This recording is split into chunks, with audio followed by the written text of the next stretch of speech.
এদেশের সনাতন ধর্মাবলম্বী ভাই বোনদের যে সমস্ত দাবি দেওয়া আছে, সমস্ত দাবি দেওয়া আমরা আমাদের ইশতেহারে অন্তর্ভুক্ত করেছি জাতীয় পর্যায়ে। আপনারা আপনাদের নিরাপত্তা, স্বাধীনতা, ধর্মীয় স্বাধীনতা, নাগরিক অধিকার সমানভাবে অন্যান্য সকল ধর্মাবলম্বীদের মতোই ভোগ করবেন। এটাই আমাদের অঙ্গীকার এবং এটাই আপনাদের সাংবিধানিক অধিকার। এই নিশ্চয়তা বিধানের জন্য আমরা বাংলাদেশের সর্বত্র হিন্দু, বৌদ্ধ, খ্রিস্টান সবার কাছে, যারা অন্যান্য ধর্মাবলম্বী সবার কাছে আমরা আহ্বান জানিয়েছি। আমরা সবাই বাংলাদেশি নাগরিক। বাংলাদেশের নাগরিক হিসাবে আমাদের বাংলাদেশি পরিচয়। ধর্ম, বর্ণ, জাত পাতের ভিত্তিতে এই দেশে কোনো বিভাজন হবে না, করতে দেয়া হবে না।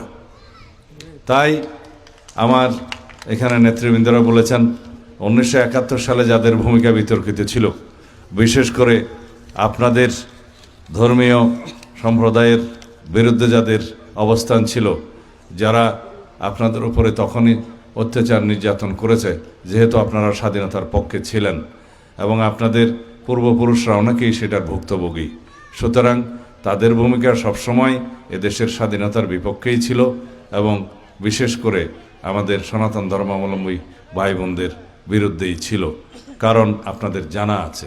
তো সুতরাং তারা আজকে নবরূপে যেভাবেই বাংলাদেশের মানুষের কাছে হাজির হোক না কেন, তাদের ইতিহাস কখনো তারা মুছে ফেলতে পারবে না।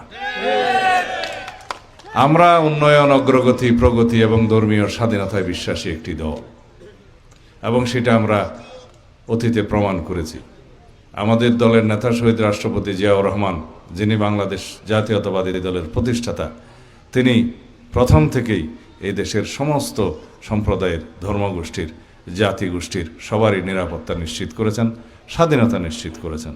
তারপর দেশনেত্রী বেগম খালেদা জিয়ার আমলে এবং পরবর্তীতে আমরা দেখেছি সবসময় বিএনপি আপনাদের নিরাপত্তার, স্বাধীনতার, ধর্মীয় স্বাধীনতার পক্ষে অবস্থান নিয়েছে।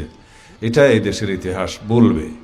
আগামীতেও আমরা সবাই মিলেমিশে, সকল ধর্মবর্ণের মানুষ মিলেমিশে জাতীয়তাবাদে বিশ্বাস করে, বাংলাদেশি হিসাবে আমাদের পরিচয়ে বিশ্বাস করে আমরা বসবাস করব এই ভূখণ্ডে।